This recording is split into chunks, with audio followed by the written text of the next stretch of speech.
Hey everyone, welcome back to Pawpaw's Workshop. I welcome you here and I'm glad that you came to spend some time with me. Well, it's Labor Day. Now I want to make a sign to celebrate today as I often have done in the past. And one of the things that I want to be able to say to you is be proud of what you do. And by all means, let your work speak for you. And if you do that, life is going to be really great. You know, there's an old saying that if you love what you do, you never work a day in your life. And I think that is very true. So today I'm going to show you exactly how I'm going to make this simple sign. It's just with text, but I think you're going to find it interesting. I'm going to show you exactly how to do it using the Easel software, because that's something that people have been asking for. Okay, I've opened up a new window in Easel, and let's go over here and set the sizes. To begin with, let's set up 15 inches. And then we'll hit tab and we'll put in 6 inches. So it's going to be a long, thin sign. Now this has 1/2 inch. Quite frankly, 1/2 inch is fine. We're not going to be cutting all the way through. As long as this is thicker than what we're going to be cutting into the material, we're going to be fine. So I'll just leave that alone. There's a little 3 dots right here that we can grab, and we can slide this over. We can grab this handle down here, and you can see we can move this around, and you can also zoom out or zoom in, whatever you want to be able to do. As far as the text, let's come over here and click on this menu, and we have a lot of different options. Now if you have the Pro version, you're going to see right here where it says a Pro, but there's also a lot of different ones that are not in the Pro series that you'd use, and this is a very popular one. These are all ones that I have used over and over again over the years that were not part of the Pro package. Now one of the other things, let me just show this. You have a little icon here. So if you have the Pro version, you have literally tons and tons of different types of fonts that you have available to you. And you can see that there's an awful lot of them that I have not downloaded. Because if I come to a time where I need it, simply I can download it. But I think this will be good for now. Let's just pick out a font. I think I'll use the Bakerville for the first line. So we'll take that. We'll just slide it up here. It's just easier to work with. Now the first thing we'll do, we'll just backspace. We'll get rid of the text. And we're going to type in. And you can see this is quite large right now. So I showed you by grabbing hold to the handle, you can actually make it smaller or larger, whatever you need. But there's also another way.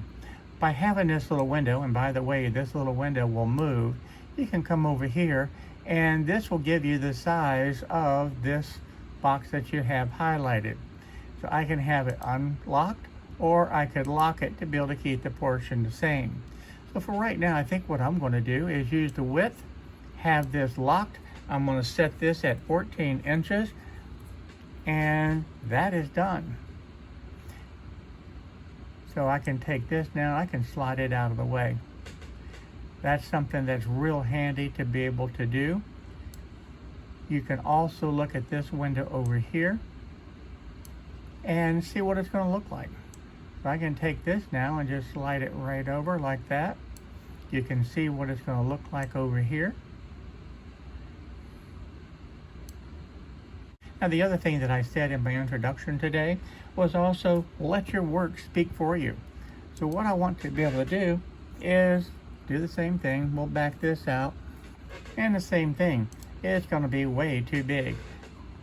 But we can do the exact same thing as we did before, and we can reduce this down by just locking this so the proportion will stay the same. We'll make this the same 14 inches. And now that will fit in there. I can grab this and just slide it right up into that area. That would work just fine. Let's get this little guy out of the way. And then the last thing that I want to put on there is just to say Happy Labor Day to everyone. The other thing that you can do with this highlighted, you may want to come up here and change the text. So what can we do with that? We can just select, and we can go down the line and select different types of text to see which one that you would like to see in there better. Now, I picked out a couple of different fonts, and this is the one I picked right here. And then for these two, one's in caps and one is in just a regular text, but I want to show you something else that I did. You can actually stretch this out and make it any height that you want. Now, I made some extra room here because I left some space in between. There's something that I want to show you also. Come back over here to the little apple, and that is a Pro Design library, and they have tons of different things in here. I'm going to type in Labor Day, and you can see you can get all types of different symbols. This graphics library is really a nice feature to have. And you're going to have hundreds and hundreds of different items to be able to choose from.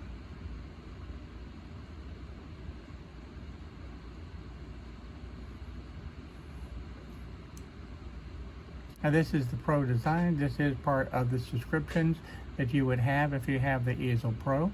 But I'm just going to pick, let's just pick this one for an example. And this is a fill. We have the on path, we have cutting on the outside of the path, and we have also cutting on the inside. Let's just click on this one.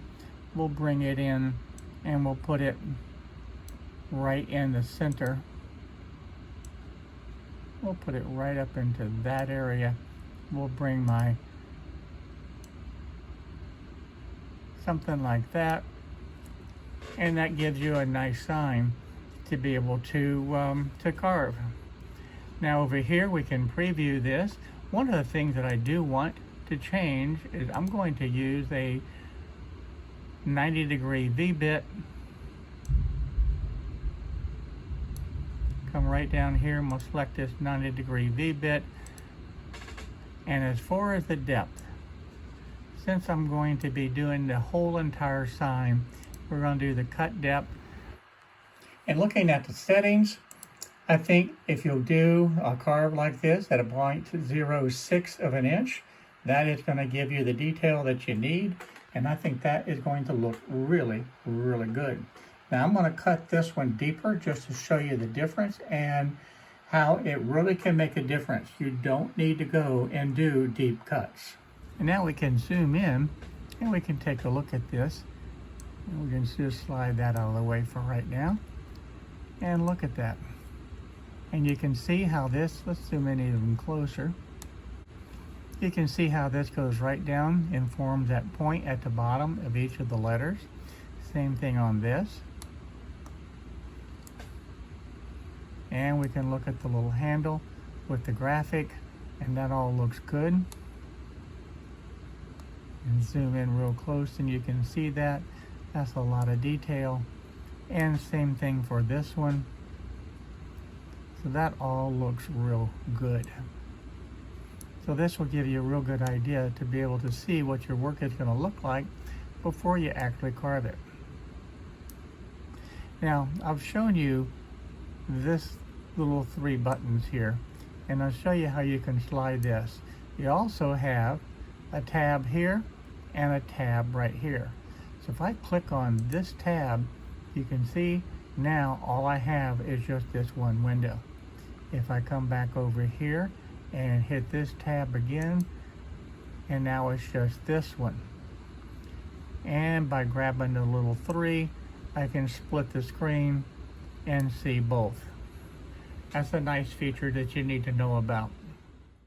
Now the other information that gives you is you have estimated right here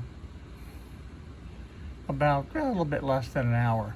But we can come up here to the actual settings and we can see exactly what it's doing. The feed rate here is 50 inches per minute, plunge rate is 20 inches per minute, and the depth per pass is 0.06. So we can actually change these settings if we wish to be able to speed it up. So depending on your machine, for an example, if I want to come up and change the setting for the feed rate, and instead of the 50 inches per minute, I could just simply type in, let's just say 100 inches per minute, and then we can recalculate that to see what type of time frame that's going to give us. And now it's going to be less than 30 minutes to be able to carve this sign out. Plunge rate, that actually should be fine. That's not going to speed it up. And now you can see the red, that is the rapid movement that's going. This is the one thing that I'm really not too fond about with the easel, but it definitely gets the job done. And let's come over here to another little corner of the world. I'm going to click on that, and I can actually hide the wasteboard. You see that goes away. I can also hide the material, and now I can look just at the tool paths, and you can see exactly how that's going to carve. And you can see that's doing it in one pass. That's all that it's doing right there. And this shows that it's going to take about 21 minutes to be able to carve. We'll put the material back in. There we go. So now that we have all this set up, what happens if we decide we want to put a border around this? Let's take and group everything together, and let's make it smaller. Let's bring that down to something like this. And the other thing that we can do, let me show you another centered to the material. And now we have everything centered just the way it needs to be. And now let's take a square. We already know that this is 15 inches by the 6 inches. So let's say we want this to be a 1/2 inch in from the outer edge. So I can literally take this with this little drop down window, and I can size this now. If this is 15, I can make this 14 inches, and that'll give a 1/2 inch border. And on the y-axis, we'll make it 5 inches.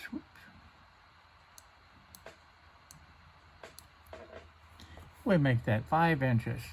Now we have a big old square that literally is a pocket. So now what do we need to do? Come over on the cuts menu, and you can see you have different things. We have a pocket right now. We can cut this on the path. We can also cut this on the outside of the path. And we can cut this on the inside of the path. Now, why is this so big? Let's go back and cut it on the path. That's because this bit is going down 0.2 of an inch. So we can literally change that and have it go any way that we want. So now we have a much smaller cut. Now the next thing I can do is come down here and click on the detailed view, and that's going to produce exactly what this sign is going to look like. And the other thing that you can do too, if you're going to be selling this, you can actually take a screenshot of this and send it to your customers and say this is what your sign is going to look like. That's not bad. So that gives the detail that I'm looking for. I think that's going to look real good. Let me get a piece of wood, and we're going to cut this. Now to begin with, this simple little sign can be made out of just about anything. But one of the least expensive materials that you can use is a cedar fence slat. They're very inexpensive, and they make beautiful signs. Now I cut a piece that is 15 inches long, and of course this one is 5.5 inches wide. Now we'll say this, there are some fence slats out there that you can get that are actually 6 inches wide. You might take a look at your home center and see what's available at yours. Now I took this over to the planer to be able to get the cup out of this fence board, because it had a pretty decent cup, but a couple of passes took care of it, and it made it where it was nice and flat again. Now I could have done the surfacing at the CNC machine, but quite frankly this is a lot faster. After each pass I take a look at the board just to see how much is left to be done, because you can clearly see where the planer has actually done the cutting and where it still needed to be cut. And if there was any doubt, of course, you could put a pencil line on there just to make sure. And when that pencil line was cut away, then you know it's nice and flat. So now it's all finished. We can take a close-up look at it, and you can see it's flat, top and bottom. Let's get it over and get it on the CNC machine. The bit that I'm going to be using is a 90-degree V-bit. All right, the setup to mount this to the board is very simple. I'm going to put a couple of extra pins in here and slide that right down to my position. Bring this down, clamp it in place, slide this one over, tighten it, and that's not going anywhere. And of course, the first step, let's get this machine home.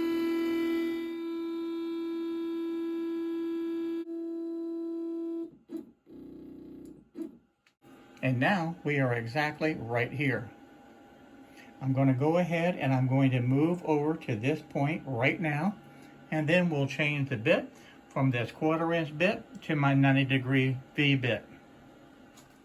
So that's 1 inch over on the x-axis and 2 inches on the y-axis. That takes care of it. Now I'm going to put my V bit in. This is so nice, having this so easy to be able to set up. That is perfect at my XY0 home position for my material.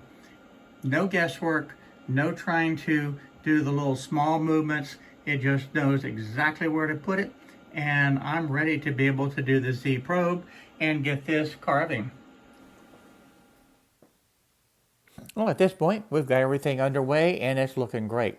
Now remember what I had said earlier. You want to be able to cut this at about 0.06 of an inch deep, and that should be plenty. But in my case, I wanted to be able to show you a couple of examples where I'm going deeper than that. So I'm actually going in a couple of places 0.2 of an inch deep, and that's actually too deep. Because what happens, that V-bit goes down too far, and it actually crowds the letters, and it makes it where it's a little bit hard to read. And this takes a little bit of practice to be able to get the correct depth. But at this point, the sign's all finished. Let's get it off the machine and take a look at it. Here's the first look, right off the machine with no sanding, no cleanup. This is just a raw sign. And all in all, it looks good. Let me hit it with the sander a little bit, and then we'll take it outside and paint it. Now, one of the biggest mistakes that people make is using too much paint. It doesn't take a lot of paint. Really, the only thing you want to be able to do is get the areas where the letters are covered, and that's really it. And it doesn't take long to dry that way, and we can take it in and sand this. This is where it's going to make those letters pop and look really, really good. And it doesn't take long. Now I'm using an 80 grit sandpaper to be able to sand this excess paint off, and the results are actually pretty amazing. But you can see where I'm going a little bit too deep on that carving, and it shows. So remember, on this type of a bit, probably 0.06 would have been fantastic. But at any rate, this sign is finished. I'm proud of what I was able to show and teach you today. And to all of you, happy Labor Day to each and every one of you.